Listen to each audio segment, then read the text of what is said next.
prisoners and went ahead to justify their killing and threatened that more killings would take place, a position that I disagreed with him in private, and he stuck to his gun, that what was done was the right thing. And as a parent, as a Christian, as a Kenyan, I needed to put the record straight so that the people of Kenya would know that I was not part of that decision, and I disagreed with the action taken by the president to kill young children for raising issues of concern to the country, and going ahead by adding insult to injury by describing them as criminals and treasoners. I had to disassociate myself with a statement by William Ruto and went ahead to confirm that the agencies were indeed my sons and daughters. And that is why I took that position then. Thank you. Yes, Your Excellency, this is going to be just like a follow-up question. And there's somebody who asked, if you are the president in that time, we understand you are not the president, and we know exactly what transpired, what happens, our children getting killed. But if you were the president in that time, would you have done things different? Definitely, I would have done things differently. In fact, the decision by William Ruto to kill our children and try to justify it is what caused a very big disagreement between me and him. If I was president, I would have done things differently. I would have listened to these children and the issues they were raising, because they are our children, and they were not just speaking from nowhere. There were serious issues in Kenya about the finance bill of 2024. And when your children correct you, you don't kill them. You listen. That's what we do. I'm a father of 2 young boys, and anytime they have had an issue with the decisions that I've made, I take it upon myself to listen to them and reason with them and try to persuade them, and they try to persuade me, and somehow we agree. But I would never beat them up, threaten them, or harm them. So if I was president, I would not have ordered the killing of children for raising issues concerning the people of Kenya. I would have taken time to give them an opportunity to listen to them and reason with them, and we come up with an agreement on the way forward. All right, thank you. Next question.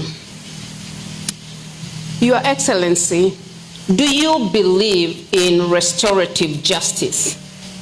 And by asking this, what I'm trying to say is, we are very hopeful that your coalition will take the government in 2027. If this happens, are you going to compensate the families of the Kenyans who are killed by the current government?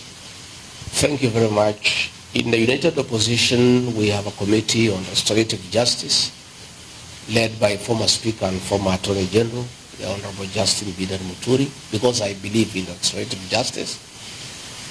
The young children who died and their parents deserve justice, and they are entitled to justice. In fact, if I'm elected as President of the Republic of Kenya in 2027, my first action in office will be to set up a judicial commission of inquiry to inquire on the killings that took place on June 25th and the subsequent killings that have taken place since then, the issues of abductions, so that all those people who are responsible for the killings are brought to justice. Number 2, I would initiate a mechanism for the compensation of families of those children who are tortured, those who are killed, and all those who have had problems with the government of President William Ruto. So let me assure the people of Kenya that I'm committed to make sure that the agencies and their parents do get justice, and all those who took part in abductions, in extrajudicial killings, in torture, in burning people's businesses, in disrupting meetings will be brought to justice. In fact, let me put our police officers on notice. All those officers who are being misused by William Ruto to break the law and disrupt public meetings, shoot leaders, beat up people, they'll have to answer. And I have asked our teams to keep a record of all these actions that are lawful, that are being perpetuated by the police, so that these people will be held to account. I want to ask families of Gen Zs who are killed, who disappeared, to make sure they document all the circumstances under which their children disappeared, under which police station, so that the commanders of those stations then will be held to account. And let me tell officers commanding police stations, officers commanding police divisions, all the atrocities against the people of Kenya that are being committed within your jurisdiction, you will have to answer it one day. If you see what has happened in Kenya, there was the issue of Abduction that took place in the year 2003. The courts have decided, so many years later, almost 22 years later, that those people will have to face justice. So all those police officers in the DCI, in the National Intelligence Service, in the National Police Service, officers in the Ministry of Interior, who are committing crimes against the people of Kenya, when we form government in 2027, you will have to answer for those crimes of commission and omission, because that is the way the law says. Thank you, Your Excellency. Your Excellency, when the Kenya Kwanza government came into power, during the campaigns, the president used to say that they are not going to weaponize the state organs like the KR, the state agencies. But today we have seen even the police even going for civilians, people who are not even interested in politics. Children, the president himself giving orders, shoot to kill or shoot in the leg.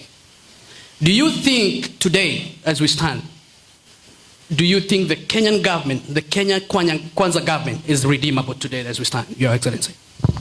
I am very embarrassed as one of the leaders who are in the forefront in campaigning for William Ruto to be president of Kenya, because he persuaded me and persuaded the rest of Kenyans that under his leadership, the criminal justice system will never be used to manage politics, and it will never be weaponized against opponents. Again, this is one of the greatest deceptions that ever took place in Kenya since independence. William Ruto deceived all of us, and we believed him, that he will never use the criminal justice system to deal with those opposed to him. That is exactly what is happening today. The Kenya Revenue Authority has been weaponized. All those who disagree with William Ruto are being harassed by the Kenya Revenue Authority. All those who don't agree with William Ruto are being persecuted by the DCI, by the National Security Intelligence Service. All those who have issues with what is happening in Kenya are being persecuted day and night. This is very sad, because I, like other Kenyans, were deceived by William Ruto that he will never use the criminal justice system to persecute people. But he is doing it with abundance, with brutal efficiency, and it is very sad. I want to say that this government cannot be redeemed. Where we have reached, there is nothing that can be done. William Ruto was a great mistake for the people of Kenya. It's a mistake all of us have to live with. But as they say, making a mistake is not very bad. What is bad is to repeat that same mistake. The people of Kenya have to deal with this matter, and that is why one term has become a national movement. It is a clarion call in every public sitting, anywhere 2-3 people are meeting, even young children. Everybody is just saying one term, because this government cannot be redeemed. And I'm very excited that yesterday in the Senate, the chairman of the Foreign Relations Committee tabled a motion for the American legislative arm to review the status of Kenya as a non-NATO ally because of violation of human rights, because of abductions, extrajudicial killings, using police against civilians, and again working with terrorist organizations in Sudan, in Somalia. And I want to appeal to the people of Kenya living here and working here in the United States to take time to lobby their senators and their congressmen so that they can know exactly what is happening in Kenya, so that when this particular motion comes up for discussion, there is support from the senators here in the United States, because Kenyans here are quite informed as to what is going on back home, and they can get evidence from home on the issues of extrajudicial killings. In fact, it is very sad that President William Ruto had the audacity to publicly issue orders for people to be shot. His Minister for Interior gave a shoot to kill order, which is happening every day. These are some of the things that must find their way on the floor of the Senate here in the United States, so that the American government can be well apprised of what is going on back at home. And we are hoping and we are appealing to the American government, and specifically President Donald Trump, that as he chooses an ambassador for Kenya, because the position is vacant, to consider to give us an ambassador to Kenya of the same caliber and thinking and orientation as Smith Hempston, who came in to help the people of Kenya when they face similar circumstances of violation of human rights and the erosion of democracy.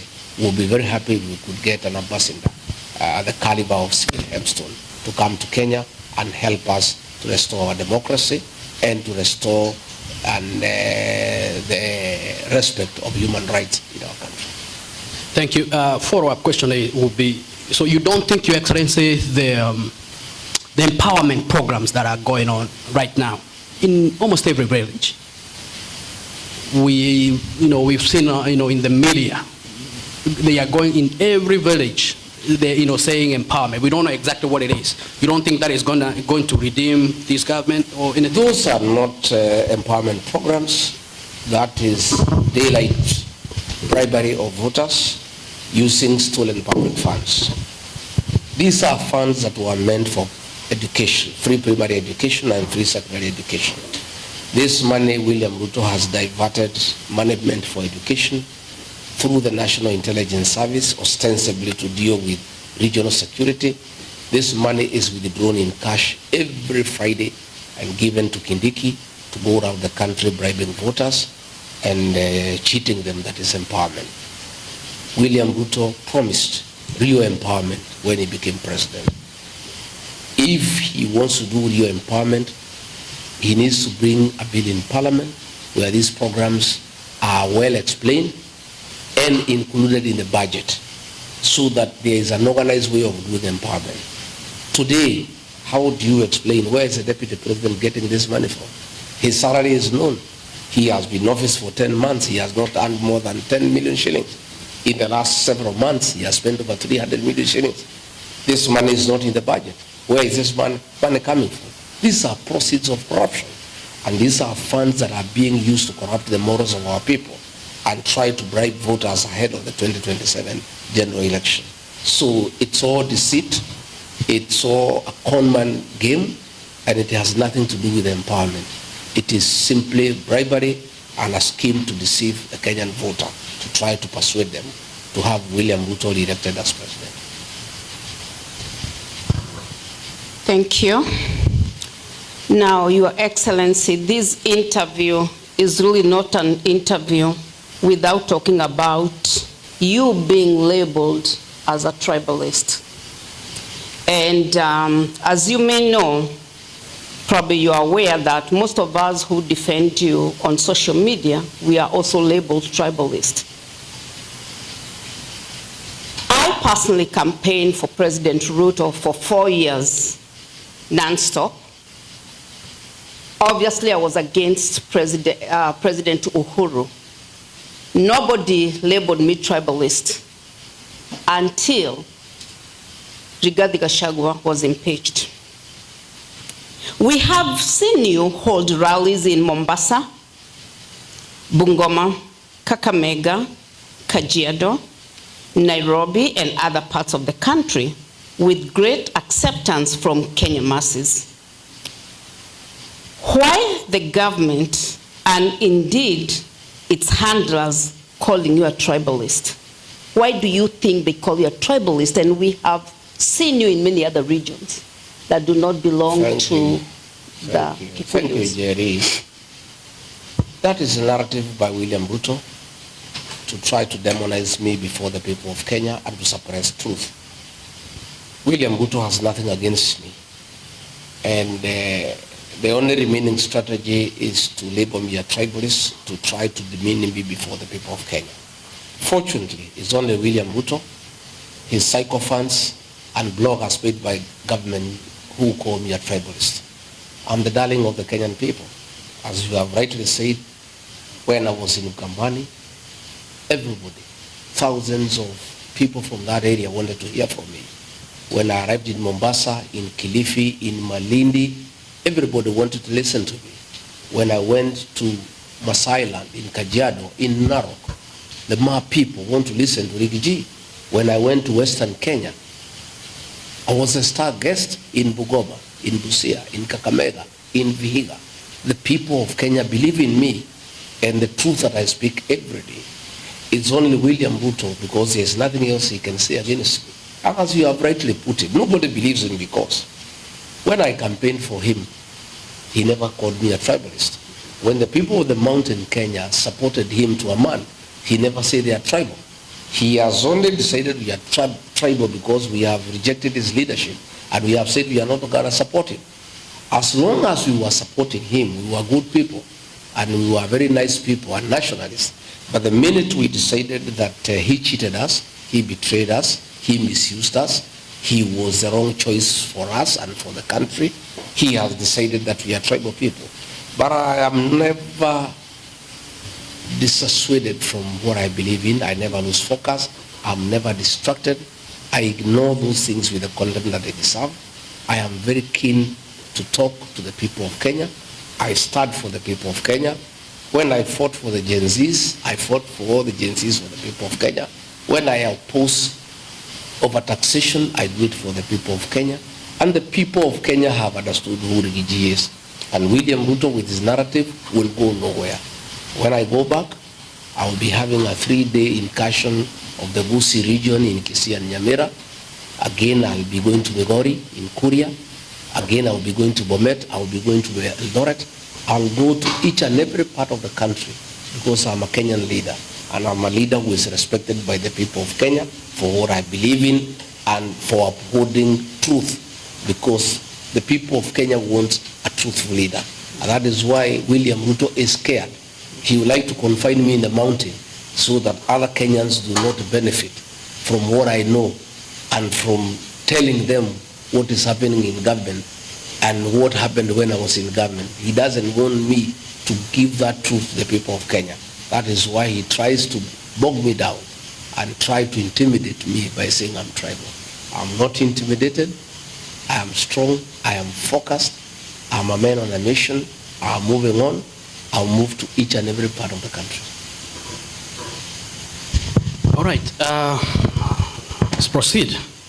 Your Excellency, somebody else asked, the country, our country Kenya, has a lot of hope in the united opposition. Are you really going to hold together? And this is somebody asking, they are just concerned because they have seen the government by everybody. So they ask, are you going to hold together for the next 2 years, or the government is going to buy some of you off? I am persuaded that the leaders I work with are strong and are committed to a united opposition so that we have one candidate to face William Ruto in the next general election. I have personally committed before the people of Kenya that if I'm not chosen to be the flag bearer, I will be more than willing to support whoever is agreed on. My colleague, Kalonzo Musyoka, has committed himself that in case he's not the flag bearer, he'll support whoever is agreed upon. Dr. Fred Matiang'i has committed that if he's not the flag bearer, he'll support whoever has been agreed on. What I know, and I appeal to my colleagues, is to remain strong and to remain focused, because the people of Kenya expect us to stick together. William Ruto has rolled out a very elaborate plan to divide the opposition. And he is using every trick in the book, and he has applied massive resources to try to create problems within the opposition. Specifically, he has started with the mountain. He would want a situation where he divides the mountain, because the mountain vote, by sheer size, is very decisive in who becomes president and who doesn't become president. And since he is aware that the mountain has decided it will not support him, he would like to divide the mountain. We are aware of schemes to form political parties within the mountain to come and rival the DCP, which is the party of choice in the area. We are aware that he is trying to introduce a third force by, funding leaders who appear like they are opposed to him, but you start wondering where they are getting money all of a sudden to start dishing around in the country. These are things that are going on, but luckily for us, the people of Kenya are very intelligent and they see these things from far. People are very enlightened and they can see through William Ruto. And I want to assure leaders who are being used by William Ruto to divide the opposition, to divide the mountain. William Ruto will destroy you the way he has destroyed the leaders who hang around him. People can see through you. People can read your lips. People can listen to the language that you are speaking. If, for example, you hear a leader from the mountain saying that Rigiji is tribal, they don't like tribalism, that is the language of William Ruto. You don't need to have rocket science to know who is sponsoring that person, because that is the language of William Ruto, of saying the people of the mountain as tribal. So if you hear a leader from the mountain all of a sudden talking about tribalism, oh, we don't want tribalism, that is the language of William Ruto. You can tell. And then you can see those leaders are having some bit of money and they did not have money before. That tells you clearly what is happening. So I want to tell those leaders, the people are very intelligent. And I want to remind our leaders of the situation in the year 2002. The people of Kenya had decided that they did not want anything to do with Daniel Arap Moi and his project. And people had made that decision as a people, and the leaders were following them. The Honorable Musalia Mudavadi was in the group that had rejected the project of President Daniel Arap Moi. Somewhere along the way, Moi convinced him to abandon the people and join him. He dismissed Professor George Saitoti as vice president and appointed Musalia as vice president. And Musalia was earmarked to be the vice president for Uhuru Kenyatta. The people of Sabatia, the people of Vihiga, the people of Western Kenya refused to follow Musalia Mudavadi. He went alone. He lost his seat as a member of parliament for Sabatia. Let me caution my colleagues and all those of us who want William Ruto to be one term. The mood in the country today as we speak, any of my colleagues will abandon the one-term movement at the behest of President William Ruto for the purposes of financial gain or promises or positions, that he'll go alone and he'll not go with the people. And he or she will be isolated. That is what I know. But I'm happy talking to my colleagues this morning, because all of us are concerned about the machinations of William Ruto. All of them are steadfast and they have committed, they will stick to the course and they will not let the people of Kenya down. Thank you so much, Your Excellency, for your time and answering our questions and even finding time to come and be with us here in the Midwest. But before you go, we want to ask you the last one. Why one term? If you answer that one, we're going to call it a day. Thank you. Thank you very much. Why one term? Because nothing can work in Kenya when William Ruto is in office. For us to bring to an end abductions and killings of young people, William Ruto must exit from office. For us to restore our education system so that our children can go to school, they can access free primary and secondary education, our university students can have loans, William Ruto must exit from office. For the economy to get back on form, for us to restore our economy, William Ruto must be one term. What we are saying is, before we can get our country back, before we can restore the dignity of the payslip, William Ruto must exit from State House. And that is why the Kenyan people in unison have agreed this one term.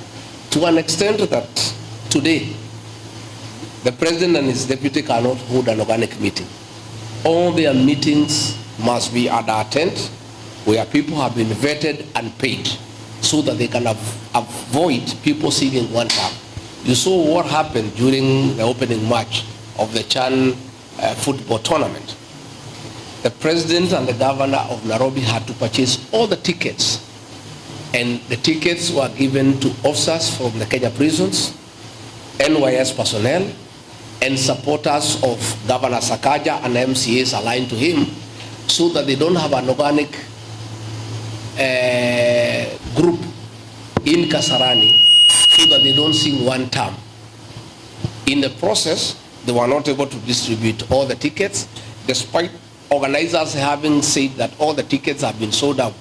Most of the seats were empty, because against the FIFA rules, all the tickets were purchased in bulk, so that they give them to their supporters, so that they avoid the situation of people coming to say one term.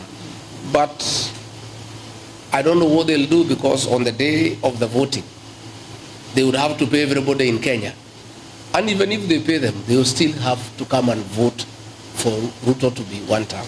So it's a prerequisite for us to restore Kenya, for us to restore our country, for us to restore our economy, for us to restore the dignity of the payslip, for us to have our children safe from killings, for us to have Kenyans doing business in a good environment.